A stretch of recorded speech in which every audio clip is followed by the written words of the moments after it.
কীর্তন শুনতে এসেছেন, খুব ভালো কথা, কিন্তু কীর্তন শ্রবণ করতে এসে মাথায় রাখবেন আমার বসার আসনটা কোথায় হবে, আমি কোথায় বসে কীর্তন শ্রবণ করব। কর্তৃপক্ষরা এত জায়গা দিয়েছে, সবার জন্য সব জায়গা প্রাচুর্য নয়। যদি প্রকৃত মনে ভাবেন আমি যখন বাড়ি যাব, বাড়ি যাবার সময় আমি কিছু নিয়ে যাব, আমি নিয়ে যাবটা কি, আমি কি নিয়ে যাব, তাহলে সেই জন্যে আপনার বসার আসনটাকে তৈরি করতে হয়। আমি কোথায় বসবো? কীর্তন শ্রবণ করতে এসে মাথায় রাখবেন আমার বসার আসন হবে যেখানে সাধুগুরু বৈষ্ণব বসে থাকে, তাদের কাছে গিয়ে বসতে হয়। কি বললাম বাবা? যেখানে সাধুগুরু বৈষ্ণব থাকে তাদের কাছে গিয়ে বসতে হয়। কেন তাদের কাছে বসবো? কেন? সাধুগুরু বৈষ্ণব হচ্ছে অভিনব পরশমণি। কি মণি? অভিনব পরশমণি। দেখবেন পরশমণির পরশে লোহা যদি সোনা হতে পারে, আমার বৈষ্ণব ঠাকুর যে পরশমণি গো, তার কাছে গিয়ে বসলে তার অঙ্গের এক বিন্দু পরশ যদি আমার অঙ্গে লাগে, আমিও একদিন না একদিন বৈষ্ণব হতে পারিনি, তাই গৌরী আমিও একদিন না একদিন বৈষ্ণব হতে পারি। বৈষ্ণবের পদধূলি তাহে মোর শানো কেলি, তর্পণ মোর বৈষ্ণবের নাম, বিচার করিয়া মনে ভক্তিরস আস্বাদনে মধ্যস ভাগবত পুরাণ। বিচার করে দেখো মায়েরা, বিচার করো। এই যে কলিযুগ, আজকে কলিযুগ এসেছে বলে আমরা কিন্তু এই সন্ধ্যাবেলায় এই সাধুর বাজারটা দর্শন করতে পেরেছি। কি বাবা, যদি না আসতো, কলিযুগ যদি না আসতো, সন্ধ্যাবেলায় যে যাচ্ছে তার ঘরেই বসে থাকতাম কি না? আজকে কলি এসেছে বলে আমরা কিন্তু আমাদের চৈতন্য অবতারকে পেয়েছি, আর চৈতন্য অবতারকে পেয়েছি বলে এই সাধু সমাজটা পেয়েছি, বৈষ্ণবের সমাজটা পেয়েছি। তাই মহাজন বললেন এই কলিযুগ যদি না আসতো আমরা কিন্তু গৌর অবতারকে পেতাম না। আবার জগাই মাধাই যদি না থাকতো গৌরকে চিনতে পারতাম না। পারতাম? কোনো দিন নয়। তাই মহাজন বলছেন সমস্ত বেদ, বেদান্ত, উপনিষদ কলিকে প্রণাম করছে। কি বলে জানো? প্রণমোহ গো কলিযুগ সর্বযুগ সার, হরিনাম সংকীর্তন জীবকে করিলা প্রসার। কলিকে প্রণাম করছে। আর আমার গৌর যদি না আসতো, কৃষ্ণকে কেউ কি চিনতে পারতো? হ্যাঁ, কেউ পারতো না। তাই তত্ত্বদর্শী মহাজন পদে বলছেন দেখো দেখো, গৌরী যদি নাই আসিত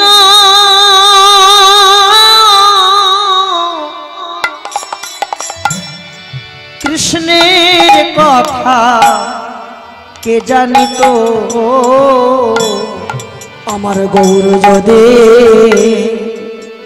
নাই আসিত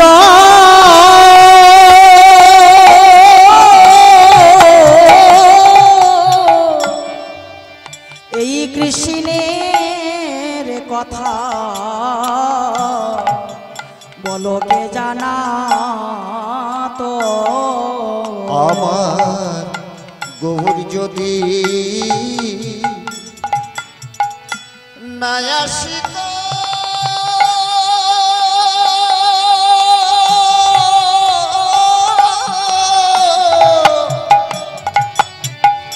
কৃষ্ণের কথা কে জানাতো,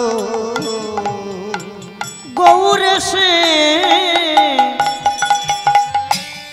লীলা জানাইল, আমার গৌরে সে লীলা জানাইল, আমার গৌর সে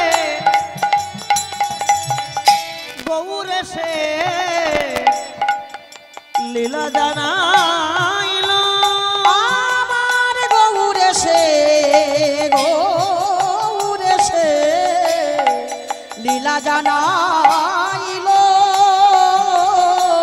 গৌরে সে লীলা জানা এলো। বলো কে জানি তো,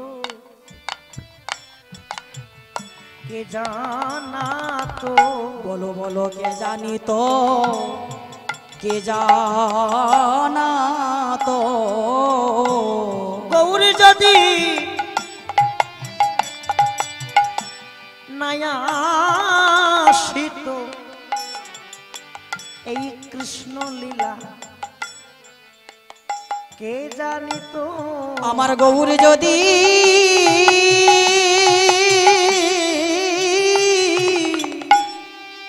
গৌর যদি নায়াসিত কৃষ্ণ কথা কে জানাতো। সে যে কৃপা করে জানিয়ে দিল, ও সে কৃপা করে জানিয়ে দিল। জীবের হাতে ধরিয়া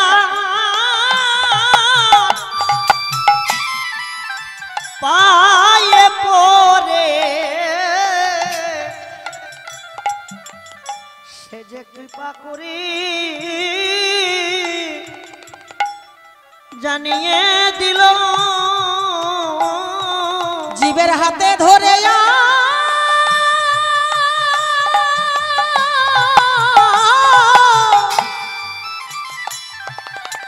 জীবের হাতে ধরে রে পায়ে পড়ে ও সে কৃপা করে এসে জানায়ে দিল।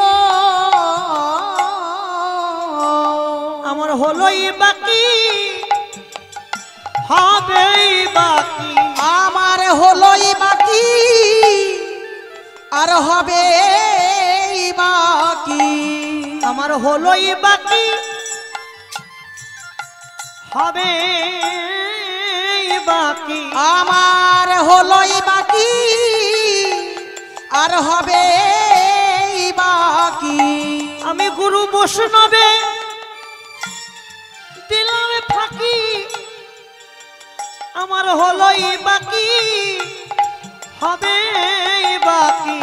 আমি গুরু বৈষ্ণবের দিলাম ফাঁকি, হলোই বাকি হবে বাকি। ও গো গুরু বৈষ্ণবের দিলাম ফাঁকি, আমার হলোই বাকি হবে ও গো বাকি, গুরু বৈষ্ণবের দিয়ে ফাঁকি, হবে বাকি, হলো বাকি, গুরু বৈষ্ণবের দিয়ে ফাঁকি। আমার হলো বাকি হবে বাকি, ও গো গুরু বৈষ্ণবের দিলাম ফাঁকি, আমার হলো বাকি হবে বাকি, গুরু বৈষ্ণবের দিলাম ফাঁকি, হলোই বাকি আর হবে বাকি।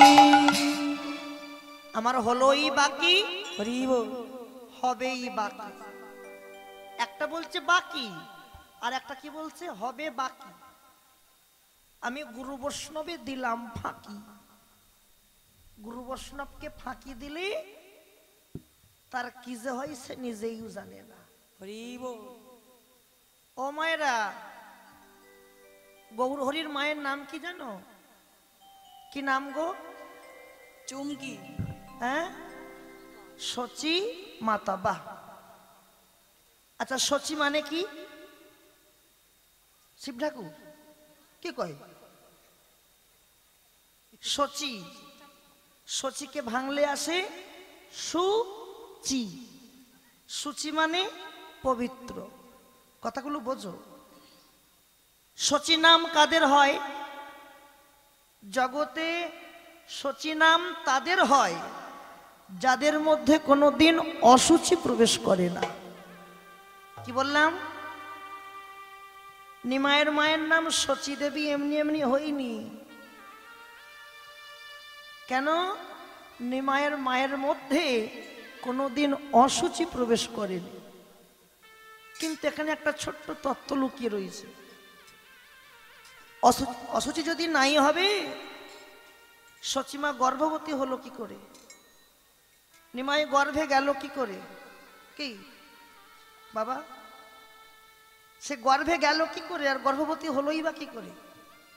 শোনো, আমাদের জন্ম পিতামাতার দৈহিক মিলনের ঔরসে, আর নিমাই কিন্তু ঔরসজাত সন্তান নয়।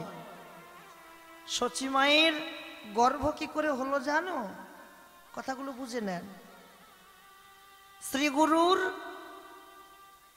জিহ্বালিঙ্গ দ্বারা কর্ণজনিদার দিয়ে যে বিষ গর্ভে যায়, গর্ভে গিয়ে গর্ভ হয়, আর সেই গর্ভে গৌর চাঁদের আবির্ভাব হয়। কি বললাম? শ্রীগুরুর জিহ্বালিঙ্গ দ্বারা কর্ণজনিদার দিয়ে যে বিষ গর্ভে যায়, গর্ভে গিয়ে গর্ভ হয়, আর সেই গর্ভেই তো গৌর চাঁদের আবির্ভাব হয়। গর্ভটাকে ঠিক রাখতে হয়। একটা ভালো কৃষ্ণ ভক্ত সন্তান পেতে হলে বাবার ভূমিকা বেশি লাগে না, বেশি ভূমিকা লাগে মায়ের ভূমিকা।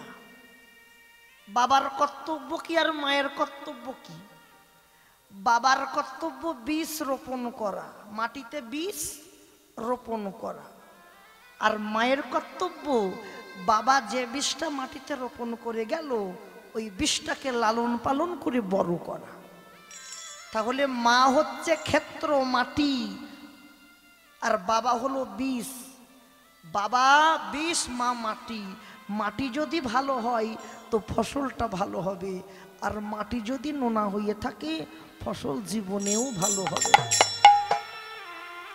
এর জন্য দরকার বৈষ্ণবের সঙ্গ, সাধুর সঙ্গ। কেন সাধু সঙ্গ? সাধু সঙ্গ সর্বশাস্ত্রে কয়, সাধু সঙ্গ লোয়া মাত্র জীবের কৃষ্ণ ভক্তির উদয় হয়। সাধু সঙ্গ হইতে হয় শ্রবণ কীর্তন, শ্রবণ কীর্তন হইতে হয় অনর্থ নিবর্তন, অনর্থ নিবৃত্তি হইলে ভক্তের নিষ্ঠা হয়, সেই নিষ্ঠার শোভনাতে রুচি উপজয়, সেই রুচি গাঢ় হইলে ধরে প্রেম নাম, যে নাম তোমাকে নিয়ে যাবে জীবের সর্বানন্দ ধাম। আরো বললেন, যেজন সাধু সঙ্গে করে বাস, কেটে যাই তার মায়া পাশ। এই যে মায়া, তোমরা যখন বসেছ সংসারকে ছেড়ে সাধুর পরশ পাচ্ছ, আস্তে আস্তে মায়াটা কেটে যাবে। যেজন সাধু সঙ্গে করে বাস, কেটে যাই তার মায়া পাশ, তার কৃষ্ণ পদে মতি হয়, সাধুর চরণ ধুলি কণা মাত্র মাথায় তুলি, অনাদিকাল গোলকেতে। শোনো, নিজের জিনিস নিজেকে যত্নে রাখতে হয়। কি কি বাবা, দেখবেন একটা জমিতে যখন পূর্ণ ফসল ফলে যায়, একটা জমিতে ফসল ফলে কখন? একটা জমিতে যখন পূর্ণ ফসল ফলে যায়, আর ওই পূর্ণ ফসলে মুখ দেবার জন্য কত ধেনুর পাল ছুটে যায় না? হ্যাঁ?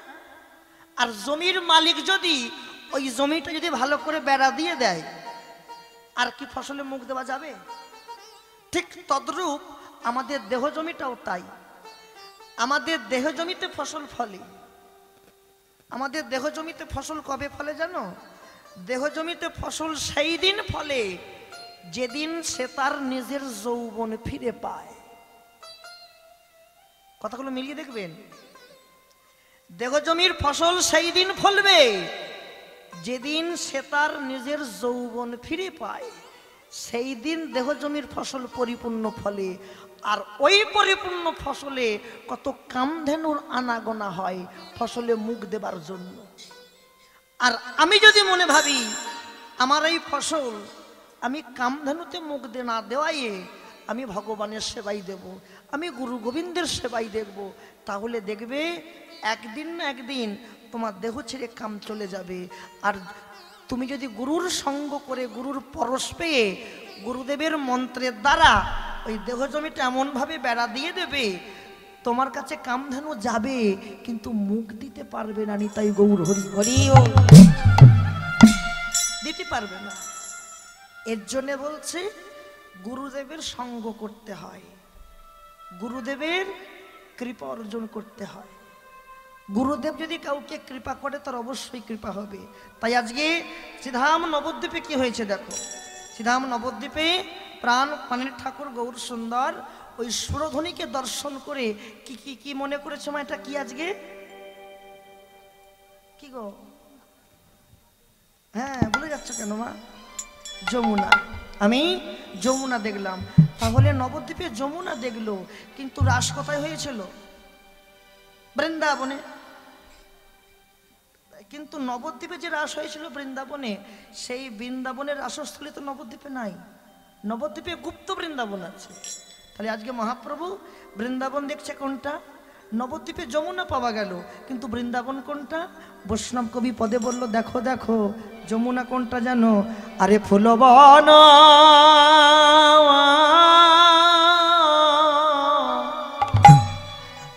ফুলবন দেখি বৃন্দা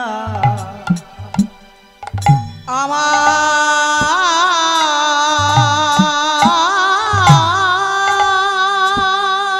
গোরা গোরায়া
ফুলবন দেখি বৃন্দা বৃন্দা বনের সমা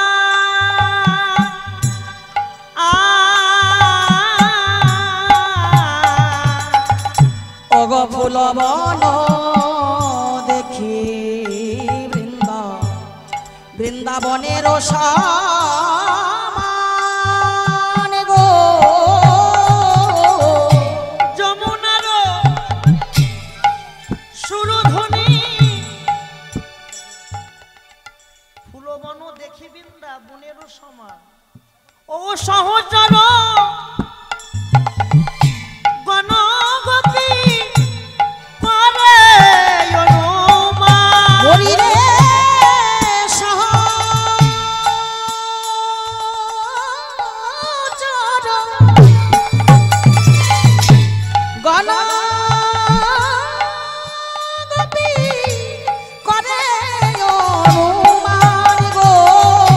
এরাই কি তারা গো?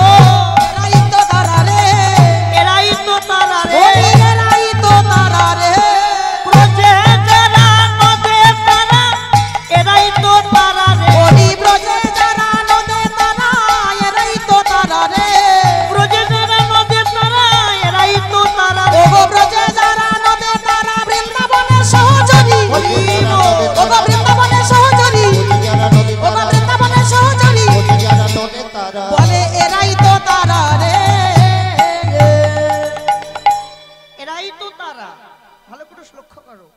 তাহলে বৃন্দাবন কোথায় পেল? ফুলবন দেখি বৃন্দা ব্রণেরও সমান, সহচর গণগোপী করে অনুমান। তাহলে আজকে মহাপ্রভু বললেন দেখো এরাই মনে হয় তারা। এরা কারা? ওই নদে যারা, ব্রজে তারা, এরাই হচ্ছে তারা। এরা কারা জানো? ওই নদিয়াই যারা, আবার ব্রজে তারা। এরাই কি তারা? তাহলে প্রভু আজকে রাসের ভাবে বিভোর হয়ে ওই খোল করতালকে নিয়ে শিবাস আঙ্গিনায় গেলেন। শিবাস আঙ্গিনায় গিয়ে প্রভু কীর্তন করছে। কেমন করে দেখো, ওগো খোল করতালে গোরা। ওমা এগুলো কি বলো তো? খোল, মৃদঙ্গ। এর জন্ম কি করে হলো? আর ও যে দাদু বাজাচ্ছে, ও কি বাজাচ্ছে? করতাল। ওর জন্ম কি করে হলো? ঠাকুরদা কি বাজাচ্ছে? করতাল। ওর জন্ম কি করে হলো? শুনে রেখে দাও। এই মৃদঙ্গের জন্ম হচ্ছে দাপর যুগের মুরলী থেকে। মৃদঙ্গের জন্ম কি থেকে? মুরলী থেকে। আর ও যে ঠাকুরদা করতাল বাজাচ্ছে, ও করতালের জন্ম গোবিন্দের পায়ে নূপুর ছিল। নূপুর দেখছে, নূপুর দেখলো যে মুরলী কলিযুগে প্রভুর সঙ্গ পাবে, ঠাঁই পেয়ে যাবে, আমি পাবো না। তাই নূপুরও বলল, গোবিন্দ তুমি মুরলীকে সঙ্গে নিচ্ছ কলিযুগে, আমায় নেবে না? শোনো নূপুর, তোমাকেও সঙ্গে নেব। ওই মুরলী যেমন মৃদঙ্গ হয়েছে, তুমি আমার চরণের নূপুর, তুমি হবে করতাল। এই সেই খোল আর ওই সেই করতাল। আজকে রাসে, নবদ্বীপের রাসে দুটো লীলা, নবদ্বীপ লীলা, বৃন্দাবন লীলা। এখন আস্বাদন করছি নবদ্বীপের রাস। নবদ্বীপের রাসে প্রভু ভাবের ঘরে কীর্তন করছে, নৃত্য করছে। কাকে কাকে সঙ্গে নিয়েছে? কে কে সঙ্গে আছে? খোল, করতাল আর ভক্তরা, হ্যাঁ সঙ্গে আছে। ভক্তরা বলছে কোন কোন ভক্ত? পঞ্চতত্ত্ব, নিতাই গৌর শিবাস অদ্বৈত গদাধর। আর এক ভক্ত এসেছিল, তার কথা পরে বলব, এখন এই পঞ্চতত্ত্বের কথা শোনো। তাহলে প্রভু আজকে খোল করতালকে সঙ্গে নিয়ে কীর্তন করছে। সবাই মিলে আমরা কীর্তন করবো। ওগো খোল করতালে গোরা সোমেলি করিয়া, ওগো খোল করতালে গোরা সোমেলি করিয়া, খোল করতালে গোরা সোমেলি করিয়া, খোল করতালে গোরা তাহারে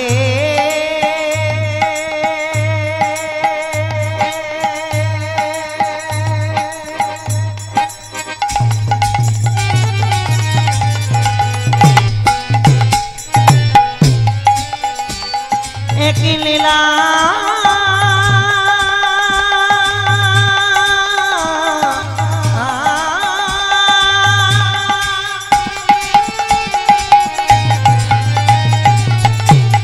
আহারে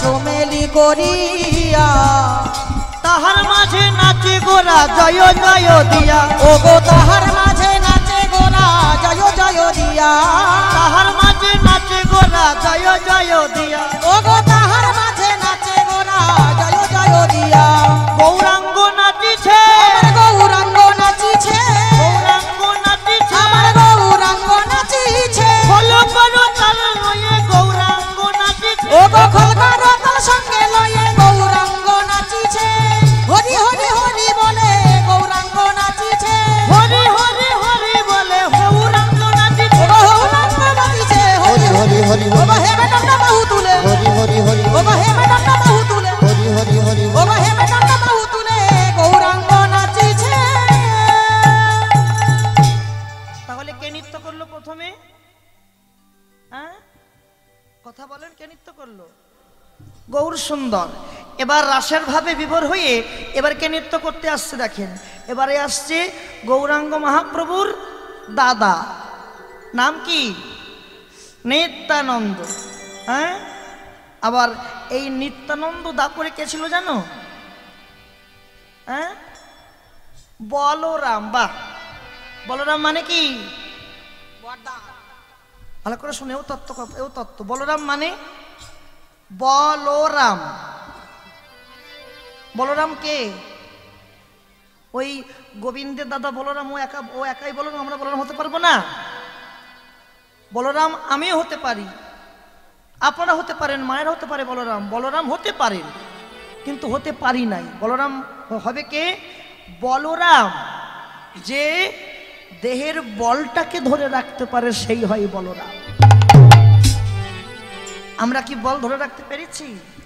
অনুভূতি করেন। সব কথা ভেঙে বলা যায় না, বুঝে নিতে হয়। বল ধরে রাখতে পারলাম না কেন? দেহে যখন কামের প্রভাব জাগে, ওই কামের প্রভাবে উভয়ের মিলনের পুরুষে বল ক্ষয় হয়। আর বল যদি ক্ষয় হয়, বলরাম হওয়া যাবে? যাবে না। বলরাম সেই দিন হব যেদিন দেহের বলটাকে ধরে রাখতে পারবো। তাহলে আজকে কে আসছে? প্রভুর সঙ্গে কে আসছে? নিতাই চাঁদ। আমার নিতাই চাঁদ নাচিছে, আমার নিতাই চাঁদ নাচিছে, নিতাই চাঁদ নাচিছে, আমার নিতাই চাঁদ নাচিছে। কেন কেন কেন? নিত্যানন্দ প্রভু সবার পেছনে কেন? আচ্ছা, আগে ভাই না আগে দাদা? কি আগে দাদা পরে ভাই? দাদা ভাই। কেউ কি বলেছে ভাই দাদা? দাদা ভাই। কিন্তু এখানে ভাই দাদা হচ্ছে কেন? আগে নিমাই পরে দাদা কেন? এটাই হচ্ছে অর্থ। নিমাই তো রাসের ভাবে বিভোর হয়েছে, নৃত্য করছে, কাউকে কিছু ডাক বলছে না। আর নিত্যানন্দ প্রভু দেখলেন যে ভাই নিমাই নৃত্য করতে করতে, রাসের ভাবে নৃত্য করতে করতে যদি ঢলে পড়ে যায় মাটিতে, নিমাইয়ের অঙ্গে লাগবে, লাগবে না? তাহলে আমি এক কাজ করি, আমি আমার ভাইয়ের পেছনে নৃত্য করি। যদি ঢলে পড়ে যায়, আমার অঙ্গে এসে পড়বে, আমি ভাইকে জড়িয়ে ধরতে পারবো।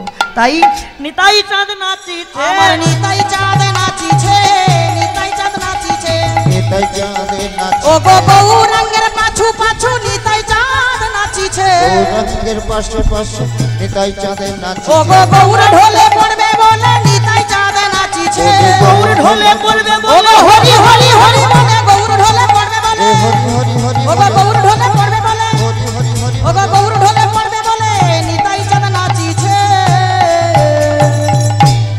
তাহলে প্রথমে কে এলো? গৌর সুন্দর, তারপর নিত্যানন্দ ঠাকুর এসছে। এবার কে আসছে? এবারে কে আসছে গো? এবারে আসছে একজন গোপী ভাবনি। ভজন সাধন তো আমরা সবাই করি, হ্যাঁ, তিলক মালা জপ তপ সব কিছু করি, কিন্তু পুরুষের ভাবে করছি।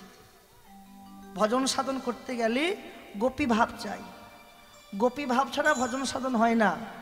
রাধা ভাব, গোপী প্রেম, আপন মাধুরী, তিন বাঞ্ছা পুরাইতে এলো গৌর হরি। তিনখানা বাসনা কি কি? কইছন রাধা প্রেমা, কইছ মধুরিমা, কইছে সুখে তহু ভোর, এ তৃণ বাঞ্ছিত ধন ব্রজনা হইল পুরন, তাই কি করবি ভাবিয়া ওর।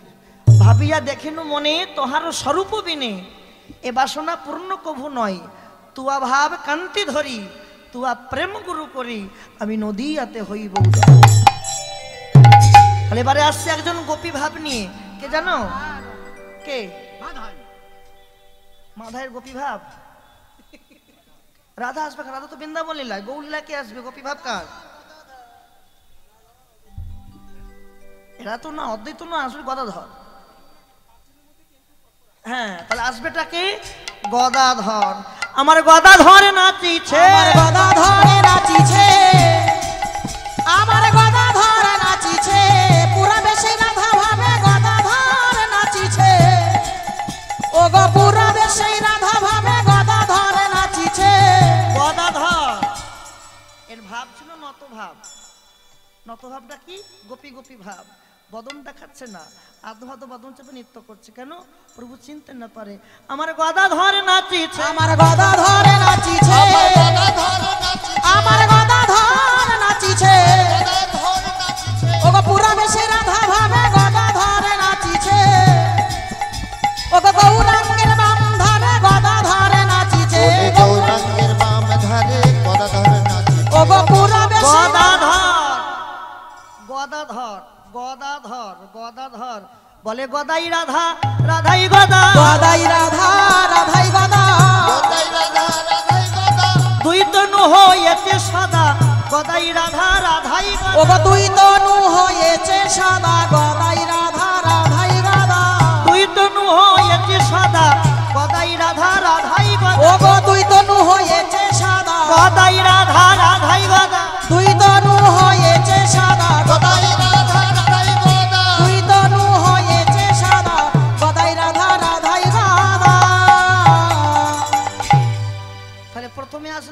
গৌরাঙ্গ মহাপ্রভু, তারপরে আসলো নিত্যানন্দ প্রভু, তারপরে আসছে কি গদাধর।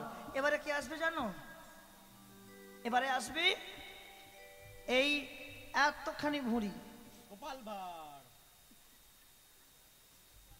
এতখানি ভুঁড়ি আর এতটা পাকা পাকা চাপ দাড়ি,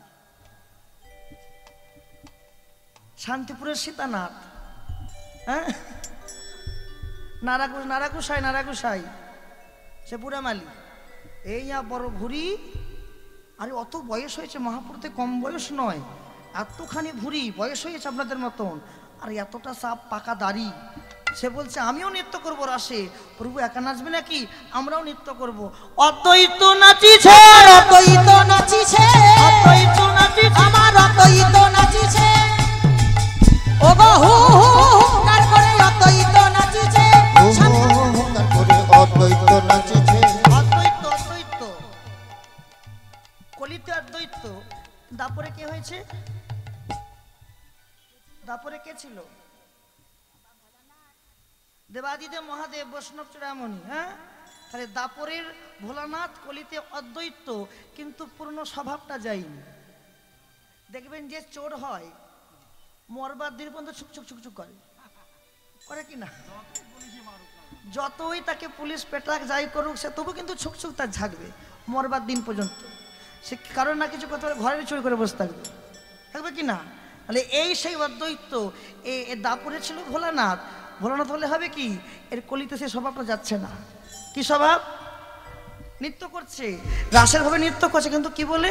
অদ্বৈত নাচিছে, অদ্বৈত নাচিছে, অদ্বৈত নাচিছে, ওগো অদ্বৈত নাচিছে, বম বম বম বলে অদ্বৈত নাচিছে, মুখে বম বম বম বলে অদ্বৈত নাচিছে, বম বম বম বলে অদ্বৈত নাচিছে। ওগো শান্তিপুরের সীতানাথে অদ্বৈত নাচিছে, বলে শান্তিপুরের সীতানাথ, হরি হরি হরি বলে শান্তিপুরের সীতানাথ, হরি হরি হরি ওগো শান্তিপুরের সীতানাথ, হরি হরি হরি ওগো শান্তিপুরের সীতানাথে অদ্বৈত নাচিছে, অদ্বৈত নাচিছে।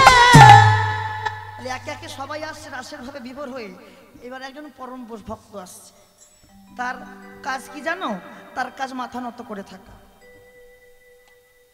বলুন তো কে?